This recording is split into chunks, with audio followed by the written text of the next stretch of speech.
Hi friends, welcome to day 9 of Mr. Will's In-Home Dr. Seuss Theater. So, Dr. Seuss was born in Springfield, Massachusetts on March 2nd, 1904. And his dad actually worked for the Springfield City Zoo. So of course, it makes perfect sense that one day Seuss would be inspired to write, "If I ran the zoo."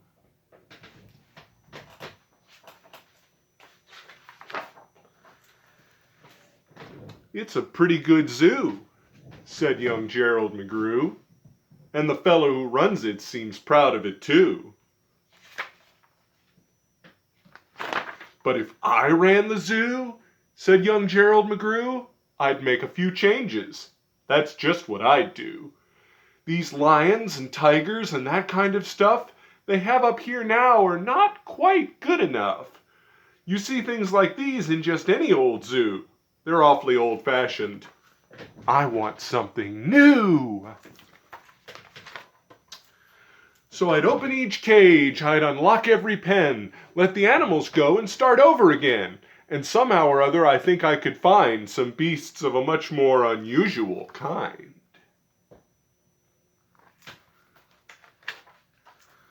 "A 4-footed lion's not much of a beast. The one in my zoo will have 10 feet at least. 5 legs on the left and 5 more on the right. Then people will stare and they'll say, 'What a sight! This zookeeper, newkeeper Gerald's quite keen.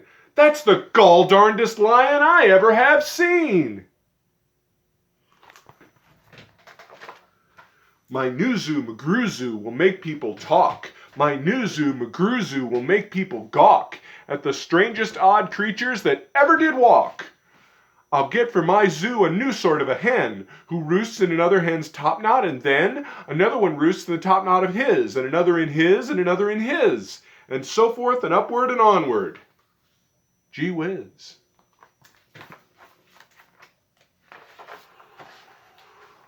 "But that's just a start. I'll do better than that. They'll see me next day in my zookeeper's hat, coming into my zoo with an elephant cat.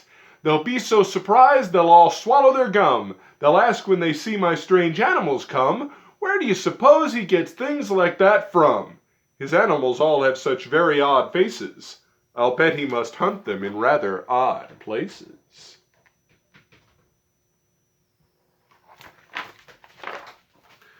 "And that's what I'll do," said young Gerald McGrew. "If you want to catch beasts you don't see every day, you have to go places quite out of the way. You have to go places no others can get to. You have to get cold and you have to get wet too. Up past the North Pole where the frozen winds squeal, I'll go and I'll hunt in my Skiggle-mobile. And I'll bring back a family of what do you know? And that's how my new zoo, McGrew Zoo, will grow."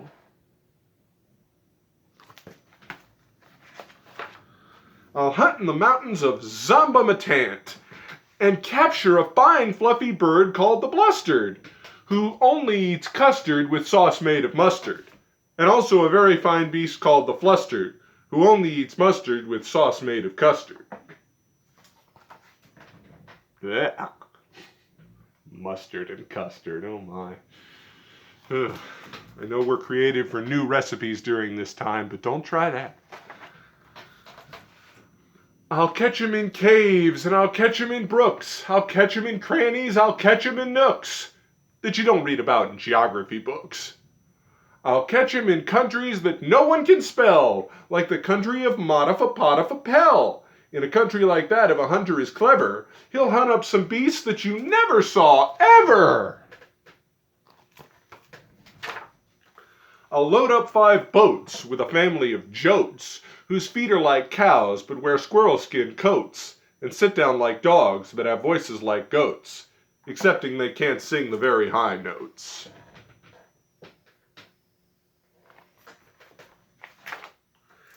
And then I'll go down to the wilds of Nantucket and capture a family of lunks in a bucket. Then people will say, 'Now I like that boy heaps. His new zoo, McGrew Zoo, is growing by leaps. He captures them wild and he captures them meek. He captures them slim and he captures them sleek.' What do you suppose he will capture next week? I'll capture one tiny. I'll capture one cute. I'll capture a deer that no hunter could shoot. A deer that's so nice he could sleep in your bed, if it weren't for those horns that he has on his head. See, we got City Zoo, G. McGrew, manager. And speaking of horns that are just a bit queer, I'll bring back a very odd family of deer. A father, a mother, two sisters, a brother, whose horns are connected from one to the other, whose horns are so mixed they can't tell them apart, can't tell where they end and can't tell where they start. Each deer's mighty puzzled. He's never yet found if his horns are hers or the other way around.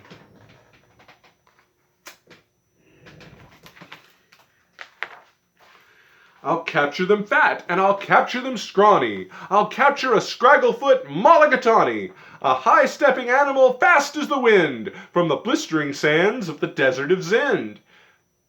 This beast is the beast that the brave chieftains ride, when they want to go fast to find some place to hide. A mulligatawny is fine for my zoo.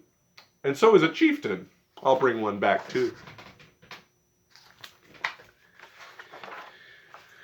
In the far western part of southeast North Dakota lives a very fine animal called the iota. But I'll capture one who is even much finer in the northeastern west part of South Carolina. When people see him, they will say, "Now by thunder, this new zoo, McGrew Zoo, is really a wonder." It's a new hairstyle idea for you there. Most beasts are quite friendly, but still in some lands, some beasts are too dangerous to catch with bare hands. For those that are ugly and vicious and mean, I'll build a bad animal catching machine. It's rather expensive to build such a kit, but with it a hunter can never get bit.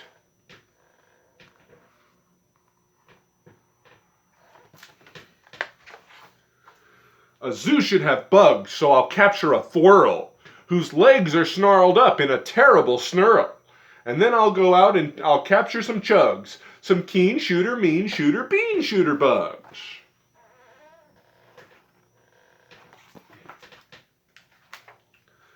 I'll go to the African island of Yurka and bring back a tizzle-top tufted mazurka, a kind of canary with quite a tall throat. His neck is so long if he swallows an oat, for breakfast the first day of April, they say, it has to go down such a very long way that it gets to his stomach the 15th of May. I'll bag a big bug who is very surprising, a feller who has a propeller for rising, and zooming around making cross-country hops from Texas to Boston with only 2 stops. Now that sort of thing for a bug is just tops. And when I've caught him, then the next thing you know, I'll go and I'll capture a wild tic-tac-toe with X's that win and with zeros that lose. He'll look mighty good in that zoo of McGrew's. And throughout the years, somebody finished the tic-tac-toe game for me. Not sure who that was, but whoever it was, if you're watching this and remember who you are, thanks for the extra effort. I'll bring back a gusset, a gherkin, a gasket, and also a gooch from the wilds of Nantasket. And 8 Persian princes will carry the basket. But what their names are, I don't know, so don't ask it.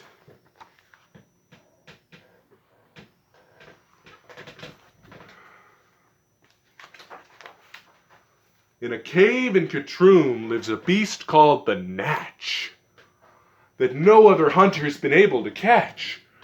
He's hidden for years in his cave with a pout, and no one's been able to make him come out.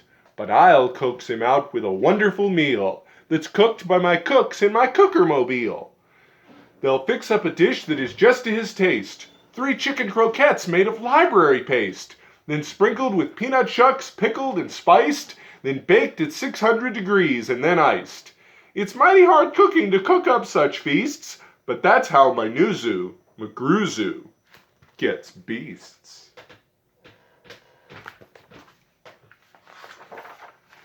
I'll go to the faraway mountains of Topsk, near the river of Nopsk, and I'll bring back an Opsk, a sort of a kind of a thingamabobsk, who only eats rhubarb and corn on the Kopsk. Then people will flock to my zoo in a Mopsk.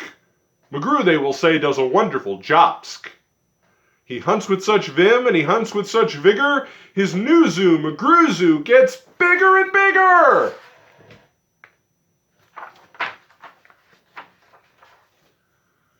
And speaking of birds, there's the Russian Paluski, whose head ski is red ski and belly is blue ski. I'll get one of them for my Zooski McGrewski.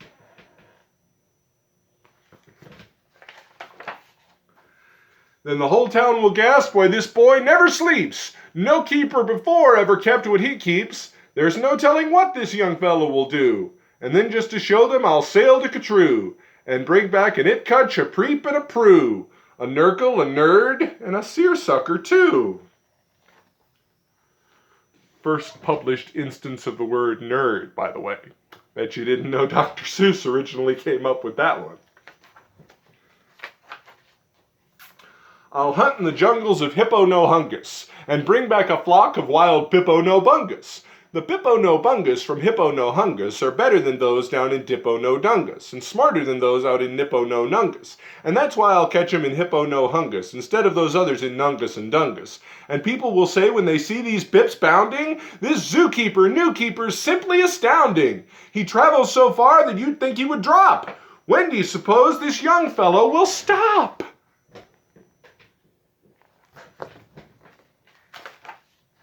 Stop? Well, I should, but I won't stop until I've captured the Phizimo-Wizamadil, the world's biggest bird from the island of Gwark, who only eats pine trees and spits out the bark. And boy, when I get him back home to my park, the whole world will say young McGrew's made his mark. He's built a zoo better than Noah's whole ark. These wonderful, marvelous beasts that he chooses have made him the greatest of all the McGrewses.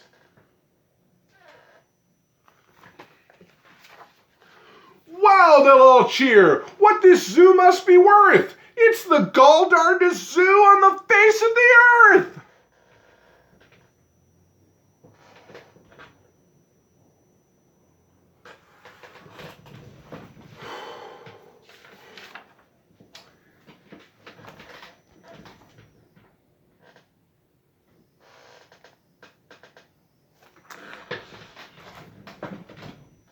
Yes, that's what I do, said young Gerald McGrew. I'd make a few changes if I ran the zoo. I love that one.